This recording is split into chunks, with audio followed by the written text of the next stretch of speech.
Señoras y señores, muy buenas tardes. La Universidad Autónoma de Chile da a ustedes la bienvenida a la actividad inaugural con que damos inicio al Diplomado en Infecciones Asociadas a la Atención en Salud. Saludamos a quienes nos acompañan esta tarde, directora académica de posgrado y educación continua de la Universidad Autónoma de Chile, señora Catrina Badilla Guzmán, directora del Diplomado en Infecciones Asociadas a la Atención en Salud, señora Paulina Vargas López, conferencista invitado, señor Cristian Ortega Bravo, señoras y señores directivos, docentes y especialmente a nuestros estudiantes, tengan todos muy buenas tardes.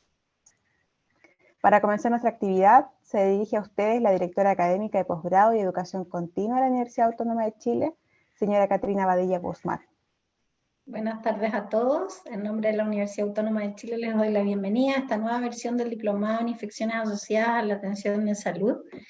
Quiero agradecer en primer lugar a Paulina el trabajo invisible que hay detrás de que un programa salga adelante. Gracias, Paulina, por acompañarnos y por ser la propulsora de esta iniciativa. Quiero también agradecer a nuestro conferencista invitado, Cristian Ortega, que me comentaba Paulina, docente del diplomado, y él nos va a hablar hoy día sobre la relevancia en la prevención y control de infecciones asociadas a la atención de salud. Y quiero saludarlos a ustedes en nombre de la universidad y en nombre del posgrado, felicitarlos por esta iniciativa que han tenido de iniciar un programa de formación continua. Sabemos que es muy relevante siempre la formación, pero más relevante todavía en el ámbito de la salud y con los cambios que se están dando de manera continua. Nuestra intención es poder aportar a su formación, alumnos que han pasado por nuestras aulas y otros que vienen de otras instituciones, y poder entregarles sin duda herramientas que van a ser fundamentales para aportar desde el lugar en que ustedes se encuentran. Sabemos que aquí hay personas que trabajan en diversos lugares asociados a la salud, y para nosotros es sumamente importante llegar a ustedes y que ustedes a su vez puedan causar algún impacto a través de la formación. También hemos puesto a disposición de ustedes este diplomado modalidad online que permite y tiene muchísimas garantías que permiten no desplazarse, el que ustedes puedan estar desde su lugar de trabajo, desde su casa, si ustedes están al cuidado de sus hijos o de personas adultas, permite entonces que puedan tener una calidad de un programa como este, docentes de una tremenda calidad, y puedan acceder entonces a todos los conocimientos y competencias que se pretenden desarrollar a lo largo de este diplomado. No les voy a decir que es fácil, porque son 5 meses de arduo trabajo, la verdad es que es muy intenso, hay que tener muchísimo compromiso y disciplina. Lo digo desde el rol de haber sido estudiante de un programa diplomado de esta universidad, así que mis deseos de éxito, de que puedan perseverar y de que el programa cumpla con las expectativas que ustedes habían esperado. Muchas gracias y mucho éxito. Muchas gracias, directora. Para continuar con nuestra actividad, la directora del programa, señora Paulina Vargas López, entregará sus palabras de bienvenida y a la vez presentará a nuestro conferencista magistral invitado. Buenas tardes a todos. Muchas gracias, Catrina, directora, por sus palabras también de bienvenida a todos nuestros estudiantes, para todo el equipo que conforma los docentes de este diplomado. Es un gusto poder iniciar una nueva versión. Ya estamos en una 5ª versión de nuestro diplomado de infecciones asociadas a la atención de salud. Y ya, como les había dicho a nuestros estudiantes en la primera videoconferencia, estamos muy satisfechos con los logros alcanzados a través de este diplomado. Efectivamente, es de arduo trabajo, se requiere compromiso. Por ahí en el camino tenemos algunas caídas, ¿no es cierto?, de nuestros estudiantes, que después tienen que culminar sus estudios en otras oportunidades, y esto ocurre por la tremenda demanda, ¿no es cierto?, que significa trabajar y estudiar, que es la realidad de todos quienes forman parte de este diplomado. Pero así también el tiempo se pasa muy rápido, es increíble como 5 meses se pasan rapidísimo, y nos encontramos ya a puertas, ¿no es verdad?, en un tiempo más de estar cerrando esta nueva versión. Desearles todo el éxito a lo largo de este camino. Claramente hay un crecimiento personal, pero por sobre todas las cosas también nos encontramos con nuevas personas, nuevos compañeros y profesionales que si no fuera por esta instancia, ¿no es cierto?, que nos permite el contacto a distancia, es difícil poderlos encontrar en otras oportunidades. Se abren puertas, se establecen contactos y eso claramente nos enriquece a todos como profesionales, obviamente a nivel personal, y también genera nuevos lazos y nuevas instancias en las que nosotros podemos participar también como equipo de salud. Tengo la satisfacción de podríamos decirlo, de formar parte, ¿no es cierto?, en este diplomado de un equipo que es multidisciplinario, y eso también se ve reflejado en cada uno de los estudiantes que nosotros tenemos. Siempre tenemos diversos integrantes de lo que es el equipo de salud. Y eso es un reflejo, entre otras cosas, de la relevancia del tema de las infecciones asociadas a la atención de salud, que para nosotros es crucial en el desempeño de nuestras actividades diarias en el trabajo. Especialmente hoy día que estamos viviendo una contingencia epidemiológica impactante, ¿no es verdad?, porque obviamente afecta principalmente a los más pequeños, pero también desde hace algunos años atrás, mediante la experiencia que hemos tenido de la pandemia, las infecciones asociadas a la atención de salud, el equipo que trabaja, ¿no es verdad?, en estas instancias, se ha transformado en un escudo importantísimo para manejar todas y cada una de las labores que nosotros realizamos. Dicho esto, para no extenderme más, ¿no es verdad?, nuevamente darles la bienvenida a nuestro diplomado, saber que cuentan con todos y cada uno de nosotros. Esperamos poderles facilitar dentro de lo posible su trabajo, su desempeño dentro de este diplomado, y que siempre sea una experiencia enriquecedora. A continuación, les voy a dejar con quien va a compartir con ustedes esta charla de inauguración. Él es profesor, como decía Catrina, ¿no es verdad?, de nuestro diplomado. Nos acompaña desde la primera versión. Él es tecnólogo médico de la Universidad de Talca, tiene una mención en laboratorio clínico, hematología y banco de sangre de la universidad. Es magíster en salud pública de la Universidad de Chile, diplomado en prevención de control de infecciones asociadas a la atención de salud de la Universidad Católica, y trabaja como jefe del Departamento de Gestión de Calidad, Seguridad del Paciente e IAS de la Dirección del Servicio de Salud Metropolitano Oriente en Providencia de la región metropolitana, ¿ya? El título de su ponencia hoy día es Relevancia de las infecciones asociadas a la atención de salud. Dicho esto, profesor, lo dejo con sus estudiantes. Muchas gracias, querida profesora. Un gusto saludarles. Como les comentó la profesora Paulina, hace ya casi 10 años me desempeño en la Dirección de Servicios de Salud Metropolitano Oriente, a cargo de la gestión y administración de establecimientos de salud, muchos de alta complejidad, 8 hospitales, ¿ya?, y algunos centros de atención primaria que son 21. Y hace un poquito más de 4 años llevo la jefatura del departamento que lleva calidad de infecciones, ¿ya?, lo cual también me ha permitido poder ver el aterrizaje de las políticas públicas desde el Ministerio de Salud y su aplicación también en los establecimientos de salud. Así que vamos a dar inicio a esta clase de exponencia, ¿no es cierto? Y de cierta manera destacar el rol y cómo lo hemos visto, la aplicación de las políticas públicas, ¿ya?, sobre todo en pandemia, que los que no sabían nada de infecciones finalmente todos terminaron sabiendo, y donde más se vio un poco relevado y destacado el rol de los equipos de prevención y control de infecciones, ¿ya? Y finalmente se dieron cuenta de que se debían fortalecer. Así que vamos a escuchar un poquito esta clase, así que le invito a escucharlo. Por favor, ¿me indican si ven la presentación? Perfecto.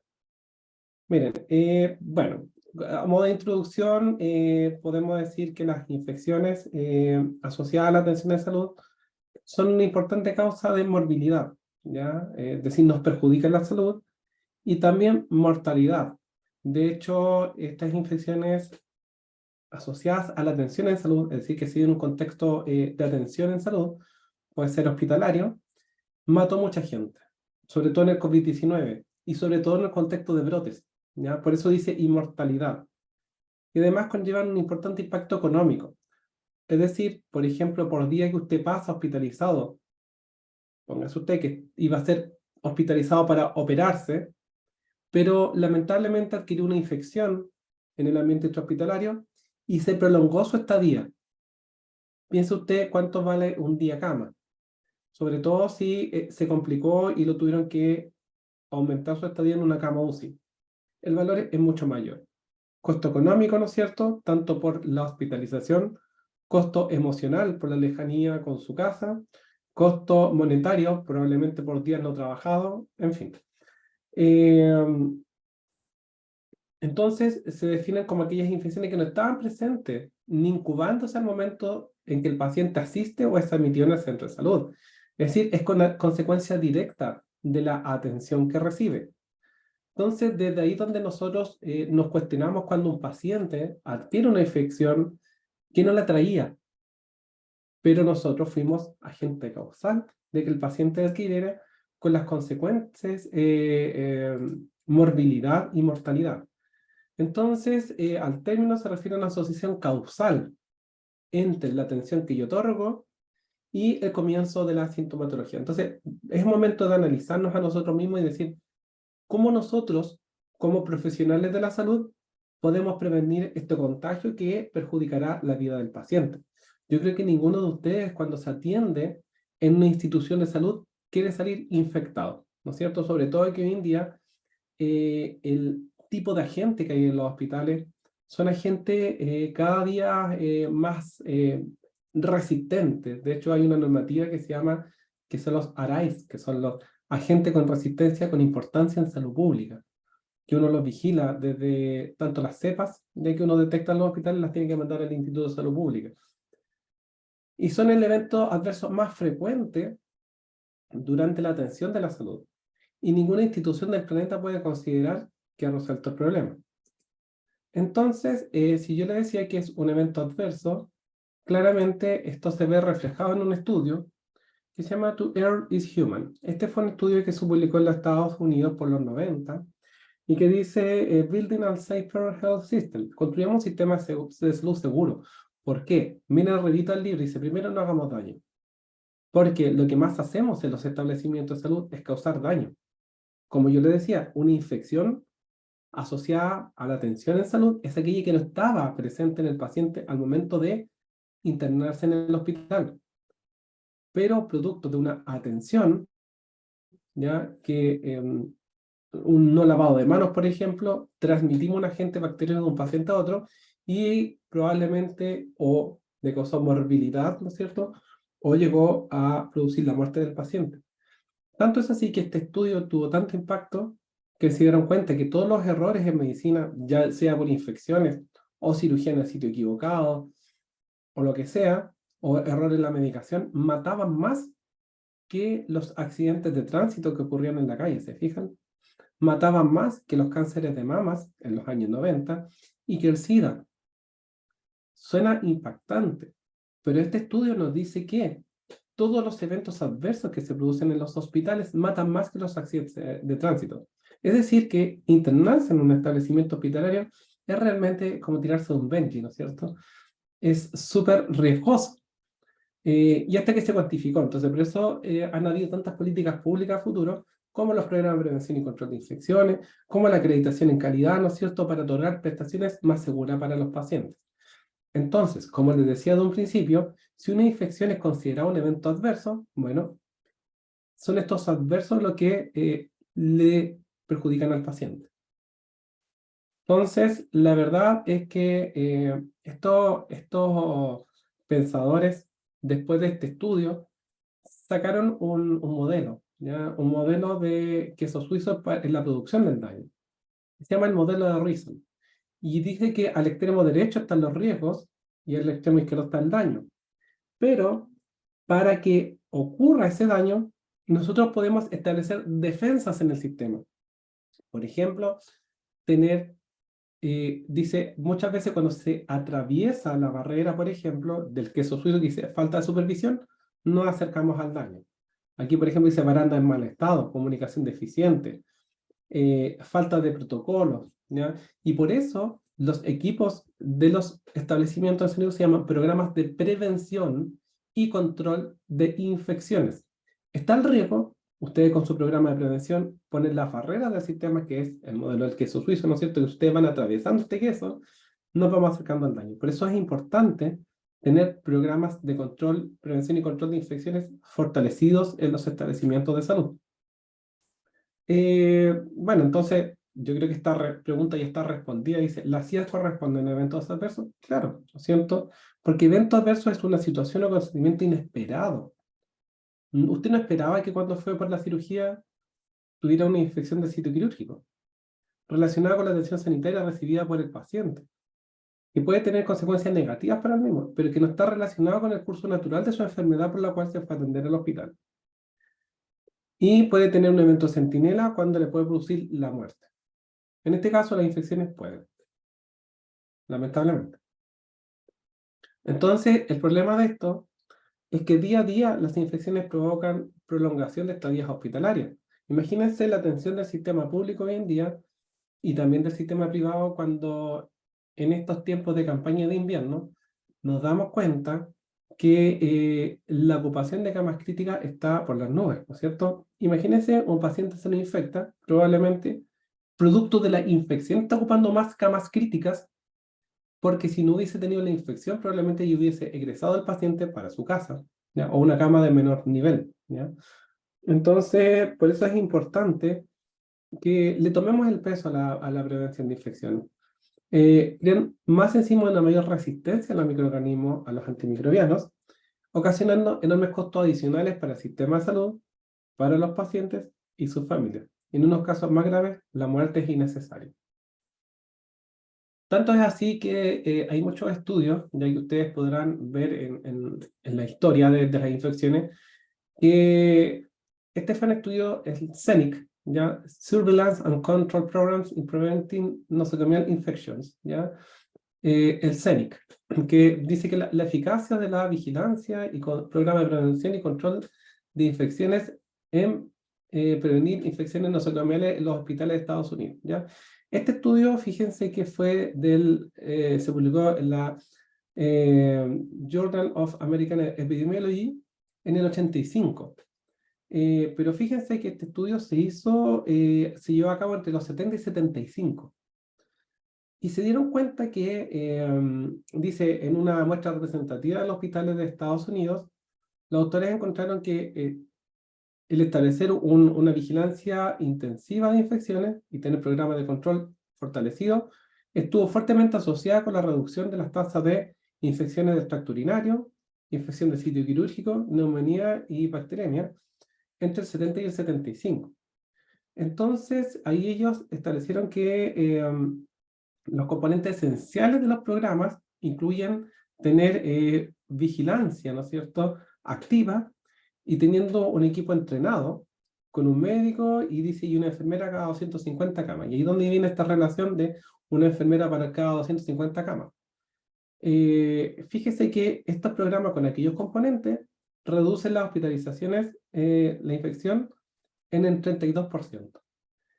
Y fíjense cuánto se gana con un 32%, es decir, cuánto costo adicional se genera por un día adicional de hospitalización. Y si usted tiene un equipo fortalecido de prevención y control de infecciones, las tasas de infecciones se reducen en un 32%. Entonces, estudios de Estados Unidos, ya que comenzaban en el 70, 75, evidenciando que necesitamos tener programas de prevención y control de infecciones. Si ustedes se dan cuenta en Chile, ¿qué nos pasó? Este programa en Chile comienza alrededor de los años 80. Sin embargo, los registros que tenemos aquí graficados comienzan en 96 más o menos, y fíjense las tendencias de las infecciones del tracto urinario por 1000 días de uso de catéter urinario permanente. Si ustedes ven, por ejemplo, las líneas representan distintos servicios clínicos. Todos los servicios clínicos, tanto de medicina, línea azul, cirugía, línea verde, y UPC, línea roja, muestran tendencia a la baja. Es decir, a medida que se ha tenido estos programas de control de infecciones en Chile, las tasas de infección del tracto urinario han ido disminuyendo. Le hicimos caso a los gringos, el estudio. Luego vemos que las tendencias a la infección del torrente sanguíneo, también han ido disminuyendo en el tiempo, ¿ya?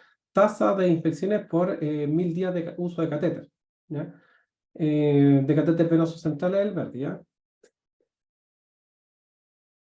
Miren aquí la neumonía asociada a ventilación mecánica por 1000 días de ventilación invasiva en pacientes adultos, línea verde, miren cómo han bajado. Entonces nos damos cuenta que el trabajo del Programa Nacional de Prevención y Control de Infecciones tiene impacto. O sea, aquí no tenemos nadie que nos refute esto, ¿ya? Vemos las tasas, tenemos evidencia. Entonces, ¿qué nos llama esto? A fortalecer la prevención y control de infecciones. Si uno dice, por ejemplo, la tendencia de la prevalencia de las infecciones en 2015 al 2019, vemos que las infecciones por 100 pacientes han ido disminuyendo también. Ya vemos que en 2015 había 4,7 infecciones por cada 100 pacientes, y así fuimos disminuyendo hasta el 2019. Hasta el 2019, porque después vino la pandemia y les contaré lo que pasó. Entonces, hubo un estudio en el Ministerio de Salud que el tener un programa nacional de control de infecciones, la verdad es que tenía una línea base total, ¿ya? Y se esperaban que del 2000 al 2014 hubiese un aumento de casos que está representado por la línea azul. Sin embargo, los casos que se observaron versus los esperados fueron mucho menos. Y a medida que el programa se iba fortaleciendo en el transcurso de los años, vimos que la cantidad de infecciones que se disminuyeron fueron bastante significativas. Por ejemplo, si el 20% de la reducción, se hizo un análisis, fuera por el efecto de los programas de control de infecciones, el ahorro neto en días de cama ocupada significaría 135.511 días cama ocupadas liberadas. Solamente si le atribuyéramos el 20% de reducción a los programas de control de infecciones, considerando un promedio de días de hospitalización de 6 días, y equivale a una atención adicional de 22.585 pacientes. O sea, si ustedes me dan estas cifras y ustedes fueran el tomador de decisión, yo creo que usted fortalecería los programas de control de infecciones. El beneficio neto del programa estimado en 48 millones de dólares. Y se dice que por cada dólar invertido son 8,4 dólares recuperados. Buenos números para conversar a la autoridad, ¿eh? Y el costo adicional en prevenir una infección es de 753 dólares. Si ustedes ven que más encima, y esos son los costos directos, ¿eh? Porque más encima tenemos demandas. Mira, un servicio de salud deberá pagar más de 100 millones por una infección intrahospitalaria. Y esto fue porque en un hospital, ¿no es cierto?, en una meningitis, se nos complicó un paciente y le causó daño cerebral. Yo creo que usted que me está escuchando no quiere tener este problema, ¿no es cierto? Porque usted, por principio, no le quiere hacer daño al paciente, pero a veces le hacemos daño al paciente por desconocimiento. Y es por eso que es importante que ustedes hayan tomado este diplomado, ¿no es cierto? Porque impacta directamente en la calidad de la atención que le otorgan al paciente. Y esto fue el año 2012. Imagínense que inflactado al día de hoy, 100 millones. ¿Saben cómo subió el IPC, no? Miren, condena al fisco a pagar 600 millones por muerte de trillizos en el hospital dice, indemnización de 600 millones a los padres de los fallecidos tras recibir una alimentación parenteral contaminada en la unidad de neonatología de cierto hospital.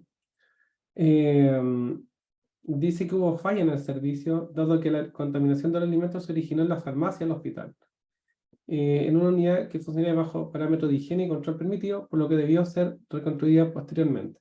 ¿Ya? 600 millones y muerte de trillizos. O sea, fíjense el impacto de las infecciones. Y bueno, en Chile también se han hecho algunos estudios de costos de las infecciones del torrente sanguíneo asociadas a catéter vascular en pacientes adultos en Chile. Y este estudio fue un estudio que se hizo en 2015, o sea, fue aceptado en el 2015. Y lo que nos dice este estudio es que finalmente, bajo un protocolo de la Organización Panamericana de la Salud, hicieron un estudio donde compararon un grupo control versus un grupo con infección del torrente sanguíneo. Y se dieron cuenta que la diferencia en estadía hospitalaria era de más de 200 días de cama ocupada, solamente en 10 pacientes. El consumo de antimicrobianos también aumentó significativamente en estos pacientes.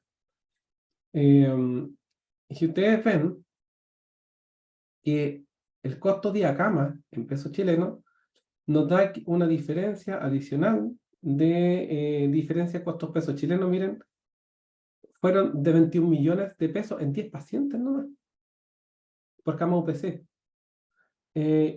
Consumo de antimicrobianos de casi 2 millones, estamos hablando del 2015. Y finalmente, el costo adicional que hubo por 10 pacientes fueron 38 millones y medio. Y el costo adicional por caso fueron 3.800.000 pesos por 10 pacientes. Imagínense todas las infecciones que hay a nivel nacional. Entonces, finalmente, lo que concluye este estudio es que, y este fue un estudio hecho en Chile, describe que las ITS asociadas a catéter venoso central representaron un exceso cercano a 20 días de hospitalización adicional por cada paciente afectado en el 2013, un mayor consumo de antimicrobiano y un gasto adicional para el grupo cercano a los 40 millones de pesos. Si se considera que en el año 2012, fíjense que estamos hablando del 2012, 10 años atrás, se registraron en Chile 608 eventos de infección del torrente sanguíneo asociado a catéter venoso central. Se puede estimar que ese año se generaron gastos adicionales de aproximadamente 4 millones de dólares. ¡Wow! Solamente hablamos de los costos directos, pero no estamos ni siquiera valorizando los costos que significa para el paciente, el traslado de las familias para visitarlo, los días menos de trabajo de la persona, la depresión que le genera a las personas estar hospitalizadas, viendo que su vida corre peligro porque tiene fiebre y siente que se va a morir.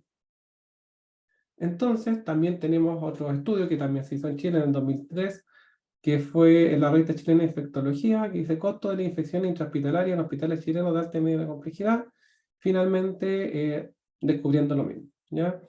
Lo mismo, ¿no es cierto? Tenemos exceso en estadía, de 7,5 a 31 días, ¿no es cierto? Infección del tracto urinario. Y donde más hay exceso de días, podemos encontrar que se encuentra en la infección del torrente sanguíneo, donde el exceso de días puede ser hasta 64 días de exceso. Dice ayer este estudio de 2003 que en Chile se notifican alrededor de 70.000 infecciones intrahospitalarias, se llamaban antes, ¿no es cierto? Y se estima que cada infección prolonga en promedio 10 días la estadía hospitalaria, lo cual significaría 700.000 días camas utilizados y un costo adicional de 70 millones de pesos en el año 2003. Y siempre estamos escasos de plata, ¿no es cierto? En todos lados. Entonces, yo quiero decirle con esto, que prevenir es mucho más fácil que curar, ¿ya? Y que si usted quiere darle sustentabilidad al sistema, tanto del sector público como privado, ¿no es cierto? Finalmente, fortalecer estos equipos de prevención y control de infecciones es el objetivo.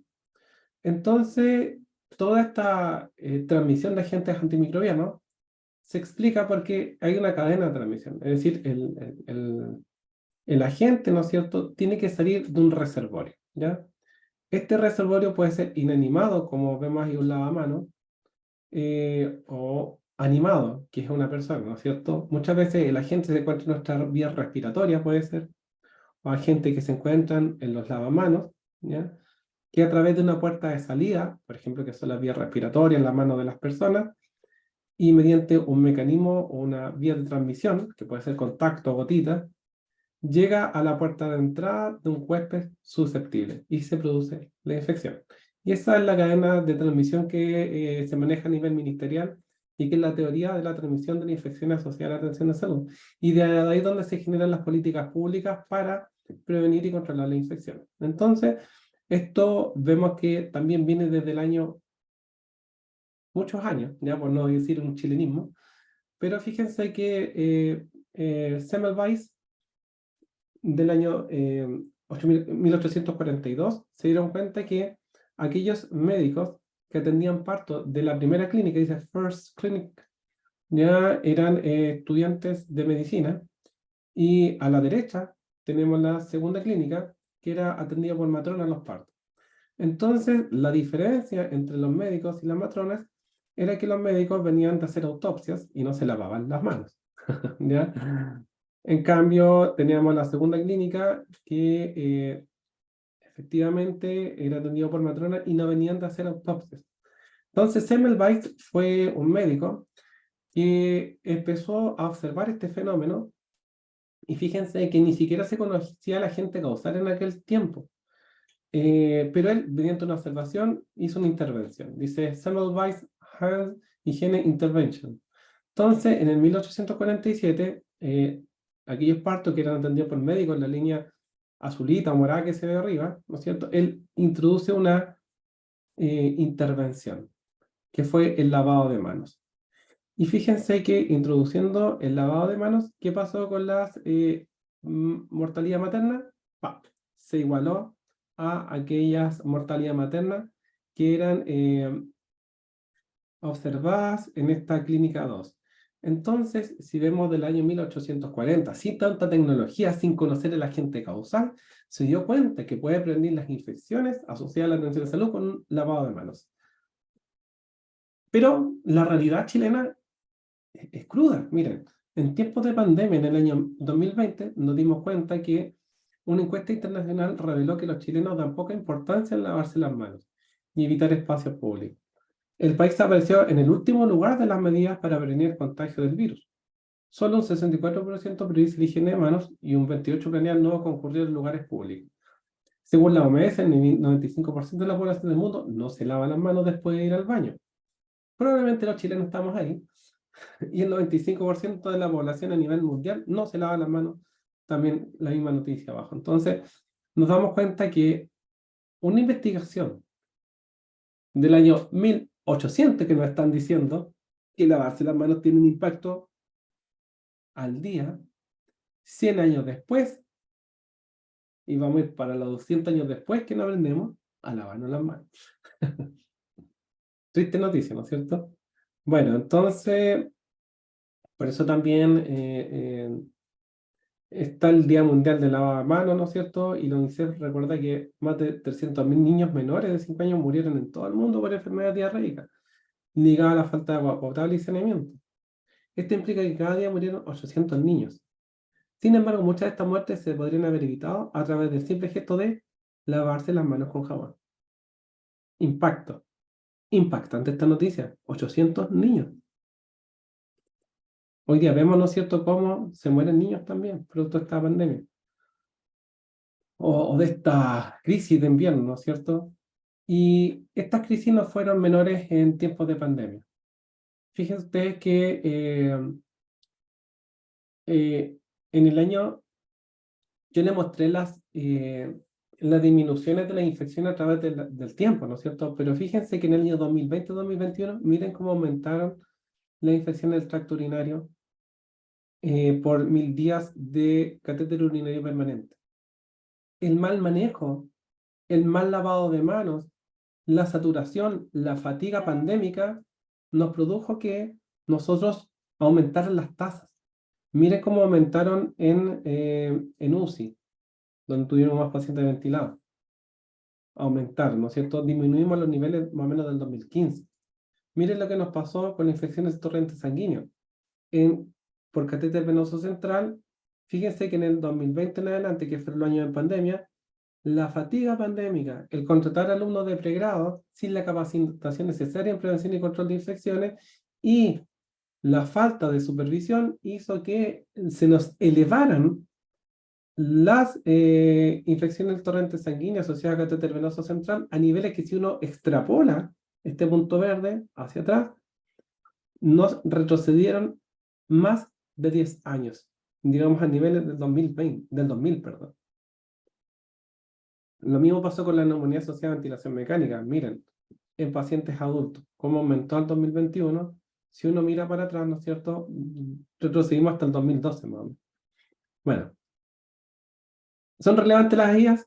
Sí, pero más relevante es prevenirlas, ¿no es cierto?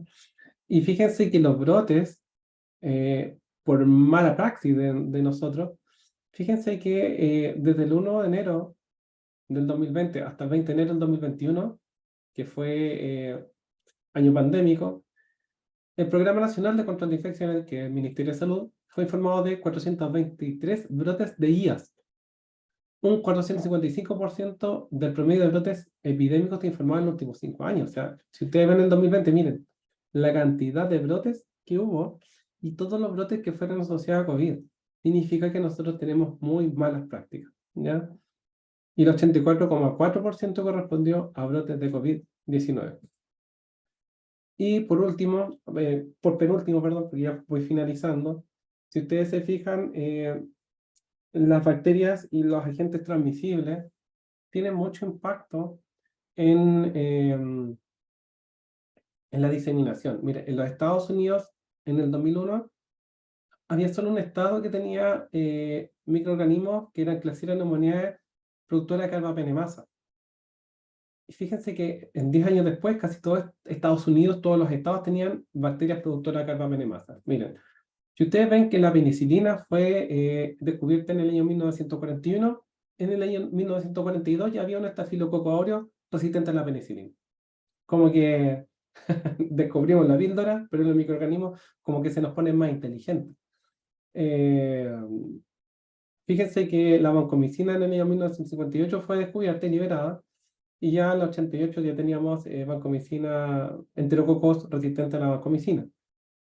Y así vemos que a medida que nosotros vamos cada vez descubriendo más antibióticos para atacar a nuestros adversarios, que son los microorganismos, estos desarrollan resistencia rápida. Miren, la meticilina fue descubierta en el año 1960 y en el mismo año salió el estafilococo aureus resistente a meticilina. Chan, chan. Y así podemos ir con distintos antibióticos viendo lo mismo, ¿ya? Entonces, y fíjense que incluso no desarrollando una infección, este gráfico nos demuestra que la colonización con organismos multiresistentes, multidrogoresistentes, colonización, fíjense, solamente colonización, no infección. Acuérdense que colonizado es tener el agente bacteriano, pero no necesariamente se están infectados. Esta colonización está asociada con una incrementada mortalidad. Se fijan en candidatos a trasplante de hígado. Aquí tenemos una curva de Kaplan-Meier de sobrevida y nos damos cuenta que a medida que transcurren los años, los pacientes que eran multidrogoresistentes, ¿no es cierto?, que es la línea de abajo, tienen menor sobrevida que los pacientes que son de línea amarilla, que son los no multidrogoresistentes. Es decir, aquellos pacientes candidatos a trasplante de hígado que son multidrogoresistentes, que tienen mucha gente multidrogoresistente en su cuerpo, y solamente la colonización está asociada con menor sobrevida. Es así como la OMS declaró que la resistencia a los antimicrobianos es una de las 10 principales amenazas a la salud pública mundial que enfrenta la humanidad. Por eso llama a implementar medidas a nivel nacional, individual, política pública, personal de salud, industria, involucrar en otros sectores productivos. Lo mismo caso con la colonización con agentes multidrogoresistentes en pacientes que sufren una leucemia mieloide aguda, que también tienen menos sobrevida si están colonizados con agentes multidrogoresistentes, ¿ya?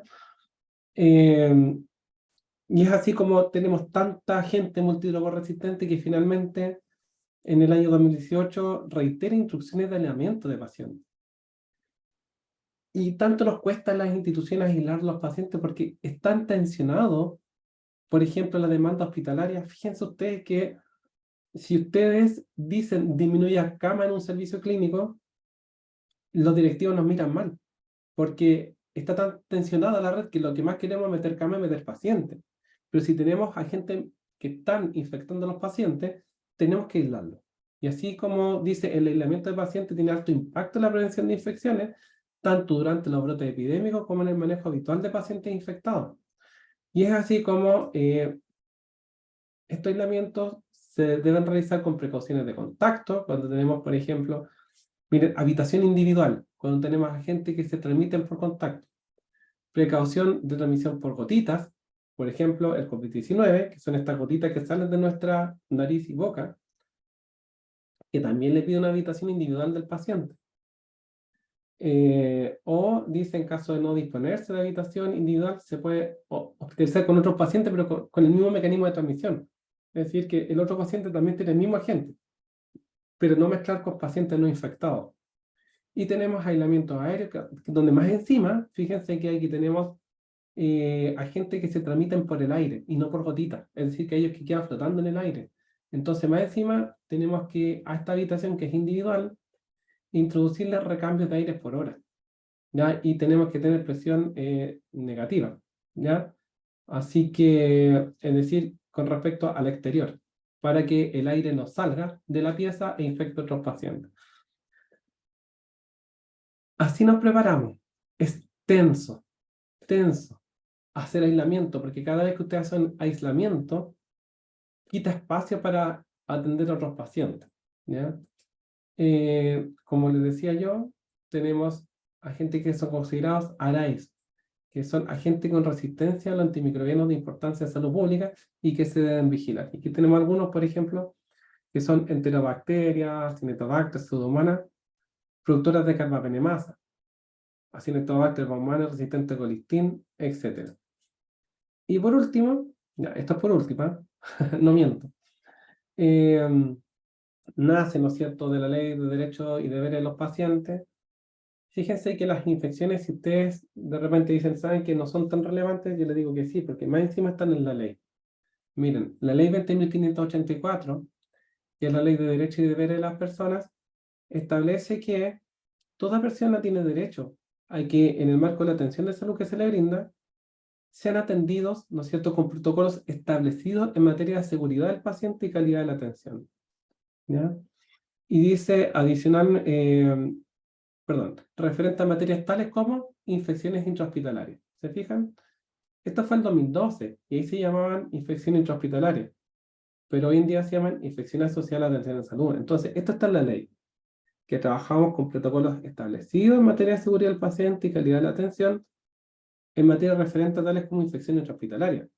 Y fue así como esto se publica, ¿no es cierto?, la norma técnica relacionada con la prevención y control de infecciones, que esta es una norma técnica actualizada, ya porque en 2012 salió la norma técnica 124, pero hoy en día, a partir del 26 de agosto del 2022, se actualizó la 124 y hoy día se llama norma técnica 225, que es la norma técnica sobre los programas de prevención y control de infecciones asociadas a la atención en salud, y esta es la que finalmente aterriza cómo debemos prevenir y controlar las infecciones a nivel nacional, ¿ya?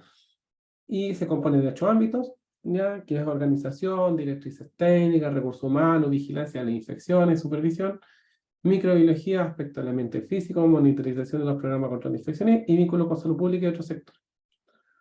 Entonces, tenemos un marco jurídico que además nos dice que tenemos que trabajar en la prevención y control de infecciones y están los derechos de los pacientes que sean atendidos con protocolos establecidos sobre la materia. Y con eso, ¿no es cierto?, damos por terminada y finalizada esta exponencia, esta clase magistral, ¿ya?, cuya finalidad era relevar un poco el rol de las infecciones, de la prevención de control de infecciones, cómo nosotros nos vemos estresados en el sistema de salud con la habilitación de camas, pero a la vez tenemos que aislar, tenemos que bloquear camas, ¿no es cierto?, para prevenir la diseminación de estos agentes que nos produce transmisión y con morbilidad y mortalidad para los pacientes. Así que espero que les haya gustado, que les haya servido, y atento a sus preguntas, atento a sus comentarios, observaciones, o lo que sea. Muchas gracias, profesor Cristian. Chicos, les dejo la palabra. Por el chat no tenemos ninguna consulta. No sé si hay alguno de ustedes que quisiera hacerle alguna pregunta directa o un comentario al profesor Cristian. Les dejo los próximos minutitos. Espero haberlos motivado para el diplomado. Sí, profesor, porque ya se vienen sus clases. Son las Usted últimas. sabe que más temprano que tarde. Oh, sí. Carolina Quinteros, la estoy viendo aquí. Voy a aprovechar de darle la bienvenida personal y directamente. Así que Gracias. espero que esté pudiendo cumplir con todas sus tareas. Bienvenida al diplomado. Muchas gracias y gracias al profe. Quedé como igual impactada con la información post pandemia, no tenía esa información y wow, bastante preocupante y importante igual conocerlas para poder difundirla y en la parte mía, por ejemplo, que trabajo en gestión, como que no nos creen mucho esto de la prevención, así que no, bien. Qué Agradecida bueno. por la información y atenta a lo que viene en la clase. Eso, muy bien. Esa es la idea, mostrar datos, ¿no es cierto? Porque con los datos realmente nos damos cuenta. Esto es un tema fascinante. La infección es un tema hermoso que es lamentable, ¿eh? Porque nos causa complicaciones, pero es un tema, yo donde voy trato de relevarlo, porque la verdad debemos trabajar en esto. Así que los felicito por haber tomado este diplomado. Sí, es como, me gusta, pero me asusta, Tal cual. ¿cierto? Es un ámbito súper interesante, pero claramente pone a veces los pelitos un poco de punta. Sobre todo a mí siempre me ha preocupado la resistencia microbiana a los antibióticos, que uno lo ha visto, ¿no es cierto?, a lo largo de, del trabajo profesional, desde cuando podía ser solamente una proyección hasta cuando uno realmente ve que ya hay ciertos antibióticos que no surten efecto, ¿no es cierto? Y tenemos que reciclar otros más antiguitos. Así que, y hay otros que hay que crear los nuevos. Así que, pero se viene. Chiquillos, ¿alguien más que quisiera hacer algún comentario, algún aporte? Javiera. Ah, ya, esperarnos un segundito, Javiera, y cerramos con alguna duda, ¿ya? De lo que estás planteando ahí para dar un cierre a la clase magistral. Daniela, bienvenida, un gusto de verte. Hola. Muchas gracias, Daniela, por ahí acompañarnos. Encender la cámara, ¿no es cierto? Uno se siente menos sola, sí, gracias a la Daniela y a la Carolina. Exacto, Bien, Eduardo. bien, estamos teniendo ecos por ahí. Daniela, ¿algún comentario, algún aporte, consulta? Eduardo, lo mismo. El resto de los chiquillos también que están ahí en modus ahí Hola, bloqueados. Eduardo, sí, sí, buenas noches. buenas Muy noches. interesante el tema que exponen. Yo creo que todos los que estamos acá en el diplomado estamos muy interesados en aprender también la comunicación que tenemos que tener con los otros niveles de salud, ¿cierto? Entre hospitales, centros de salud primaria, en mi caso diálisis, que también me hace mucho ruido el hecho de que los pacientes en diálisis permanezcan eternamente con catéter venoso central que usamos nosotros, ¿cierto?, para realizar la hemodiálisis, y se hace súper complejo que a nivel hospitalario, ¿cierto?, cambien estos dispositivos y confeccionen la fístula del paciente. Y eso obviamente a nosotros nos pone en la cuerda floja, porque obviamente más periodo de catéter significa riesgo de infección. Entonces, va a estar bueno aprender de esto para saber comunicarnos con las otras entidades. Aquí tiene que haber un trabajo bien coordinado, ¿ya? De hecho, yo trabajo en un... Hola, Pedro y compañía. nos pasa que bueno que están animados, ¿eh? Nos pasa que incluso en el área de... Yo trabajo en el sector oriente de Santiago, en el sector público, y nos dábamos cuenta que cuán relevante era también comunicarnos con los otros prevención y control de infecciones, incluso de las clínicas, porque el paciente va, vuelve, ¿no es cierto? Y es así donde estas herramientas preventivas no solamente tienen que mirar nuestro lado donde solamente nosotros trabajamos, sino que también tenemos que comunicarnos con los... No sé si ustedes han visto que hay un brote también multicéntrico por el complejo Burkholderia cepacia. Y sobre todo pacientes en diálisis, ¿no es cierto?, que se han encontrado productos que están contaminados, asociados a diálisis, a quimioterapia, y se está haciendo una investigación ministerial sobre este brote multicéntrico, y donde nos damos cuenta que hay muchos centros involucrados. Entonces, y donde cobra relevancia la comunicación, la buena gestión, la buena interrelación para la prevención. Así que los invito a que ustedes cada día, como dice su compañero Eduardo, no solamente vean su ámbito específico donde trabaja, sino que también se involucren con el resto, ¿ya? Esto es un brote multicéntrico que todavía no se encuentra, todavía no tiene solución. De hecho, hace poco estuvo la CDC de Estados Unidos en el Ministerio de Salud también apoyando el tema, así que muy bien su comentario, Eduardo, bien atingente, así que muchas gracias. No, gracias a usted. Excelente. Chiquillos, Bruna, Romina, buenas tardes. Pedro y compañía, colegas, saludos Me a gustó la el team de audiencia Pedro, que tiene ahí. Pedro tiene audiencia propia. Hasta la probita ahí nomás, y lo prueben. Ya, pues chiquillas, faltan ustedes, las recibimos con todo ¿A mí? gusto en el diplomado. Elizabeth, ¿qué tal? Daniela, Profesora, cuéntenos. bien, gracias. Me- Sí que me quería hacer una pregunta. Hola, Daniela. Hola, la verdad yo quería saber un poco más o si existe algún protocolo que nos diga cómo hacer la detección y el envío o el informe de los microorganismos que estén causando un brote en algún centro.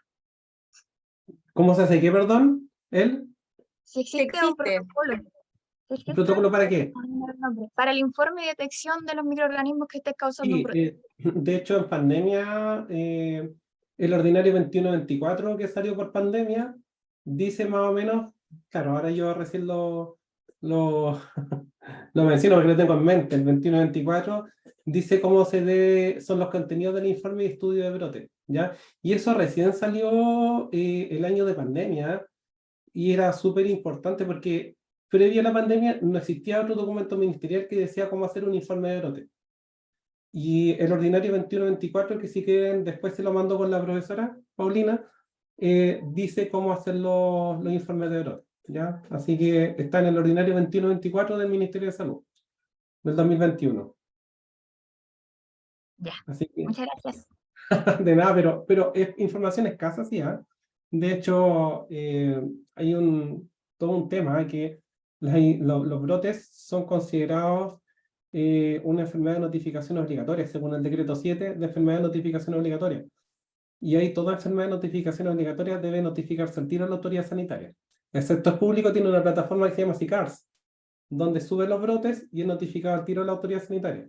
Sin embargo, establecimientos privados deben notificar por correo electrónico de inmediato a la Seremi, que viene a ser la autoridad sanitaria, y de esta forma siempre todos los brotes y las cepas que se aíslan deben mandarse con un código nacional al Instituto de Salud Pública para estudio de clonalidad, ¿ya? Que ven si los clones que causaron la infección están relacionados y ven efectivamente si es un brote o no, ¿ya? El estudio del brote y el informe está en el ordinario 21-24, como les decía. Voy a comprometer a mandárselo, ¿eh? Se lo voy a mandar con la profesora Paulina. Mándelo nomás, profesor. Pero Aquí como con les digo, Tamara se los hacemos llegar. pero como les digo, no es un tema que esté tan desarrollado en Chile, ¿eh? De hecho, yo hace poco tratamos de hacer un protocolo nosotros para guiar a los distintos establecimientos de cómo hacer estudios de brote. Y encontrando bibliografía en Chile no hay nada. Solamente está ese ordinario. Así que bastante ordinario lo que hay. Pero es lo que hay. Investiguemos, profesor. Sí, sí. Y hay un equipo Oiga, si hiciéramos tesis multidisciplinario, acá, podríamos hacer multicéntrico, un buen protocolo de estudio de brote, ¿eh? pero claro, Nos vemos motivados por lo eh, menos. sí, desde el inicio, ¿no es cierto? Cuando yo les mencionaba la importancia de tener compañeros, miembros del equipo de salud, ¿no es cierto? Y a lo largo de todo Chile, realmente recalco la relevancia de crear estas redes, ¿no es cierto? De lo que estábamos hablando recién, especialmente ustedes, con respecto a cómo nos vamos comunicando con otros centros de salud, y no solamente acá en Santiago, dentro de lo que es la región metropolitana, el ámbito el ámbito intra público y privado, ¿no es verdad? Que siempre existen por ahí, a mi juicio son solo prejuicios, porque yo creo que todas las instituciones tienen mucho que aportar. Hay lugares donde los trabajos y la vigilancia, ¿no es cierto?, en relación al tema que nos convoca hoy día, especialmente la vigilancia epidemiológica y los protocolos que tienen son excelentes y dignos de imitar. Por lo tanto, en la medida que nos vayamos conociendo y cooperando entre nosotros, siempre el que va a ganar es el paciente, y eso es algo que nosotros tenemos que tener como un plus. Formar parte de un equipo multidisciplinario no se trata de que cada uno se luzca y brillemos en forma independiente, sino que trabajar en forma conjunta, especialmente en este tema que ya todos sabemos, ¿no es cierto?, las repercusiones concretas que pueden tener en las personas, los costos, no solamente los costos monetarios, sino que los costos humanos. No es verdad que detrás de toda la gestión de calidad de ellas, significa que si nosotros trabajamos unidos, trabajamos en redes, tratamos de generar los mejores protocolos, ¿no es cierto?, de cuidado y autocuidado también para nosotros mismos, los primeros que ganan son nuestros pacientes. Y Jefa, cuando nosotros tenemos esa visión, creo que es muy importante. jefa, deme un segundo, mire, para mostrarle con su compañera, sobre todo a Daniela. Miren, chiquitito nomás. Por favor. ¿Ven ahí? Sí, sí. Yo soy hombre, pero no les miento, ¿ya? Miren, 21-24. Es ordinario. Perfecto.